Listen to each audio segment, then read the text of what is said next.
Okay, we're back. It's Math 200. We're looking at notes for Chapter 5, 5.6, page 14. This is the second part of 5.6. So we're going to use the AC method because they have a leading coefficient 8 and we cannot factor it out. We can't get an 8 out of there. So what we're going to do is we're going to take the 8, the first thing, times the 5, the last thing. That's why it's called the AC method, because if we have ax squared plus bx plus c, that's a, that's c. So we're multiplying a times c. Okay, so we get 40. We want it to add up to negative, so that's got to be negative, negative. Negative, negative, negative, negative. Oh, there it is. Winner, winner, chicken dinner. Negative 4 and negative 10. So what we're going to do now is we're going to sub that in where this used to be, negative 4x, negative 10x, and we're going to leave the plus 5 there, and the 8x squared there, and now we're going to do, there's 1, 2, 3, 4 terms now, 4 terms.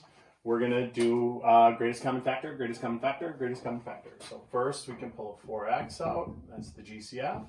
Whatever you write outside, put it underneath each term, and then reduce it. So that's 2x minus 1.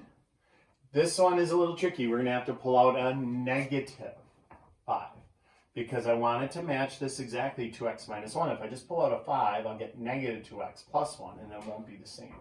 So I have to pull out a negative 5. And when I divide a negative by a negative, I get a positive. When I divide a positive by a negative, I get a negative.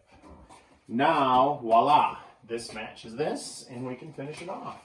Factor out a binomial, 2x minus 1, do an empty set of parentheses. And now what do I put in that parentheses? Well, let's see. I put in 4x minus 5. Okie dokie. Ooh. So what can we factor out of everything here? We can factor 2 out of everything before we even start it. And so we have 3x squared minus x minus 10.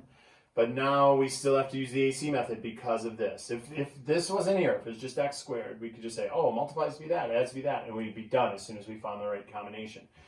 It's not an easy problem, so we're going to use the AC method.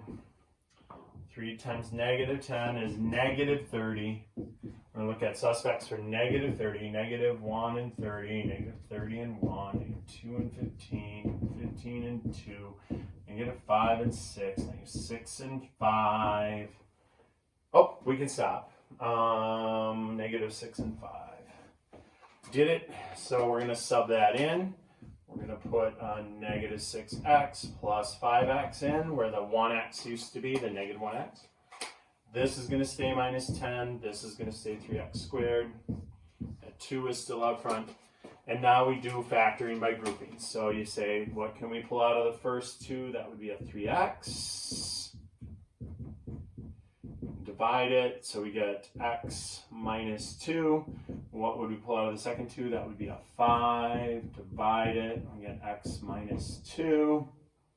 And now we can factor that x minus 2 out. The 2 is still there in front. You don't really need that extra set of parentheses I have right here. You can disregard that. If they're in there, it's not wrong, but you just don't need it.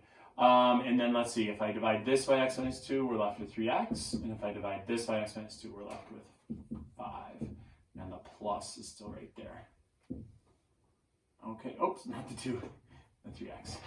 All right. Lovely, lovely. Then the last one on 5.6.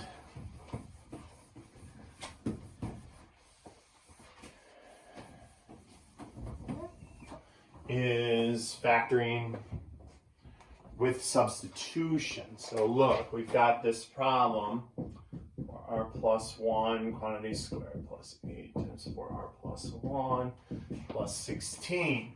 And that looks like a really tough problem as it stands. So what we're going to do is try to make it easier.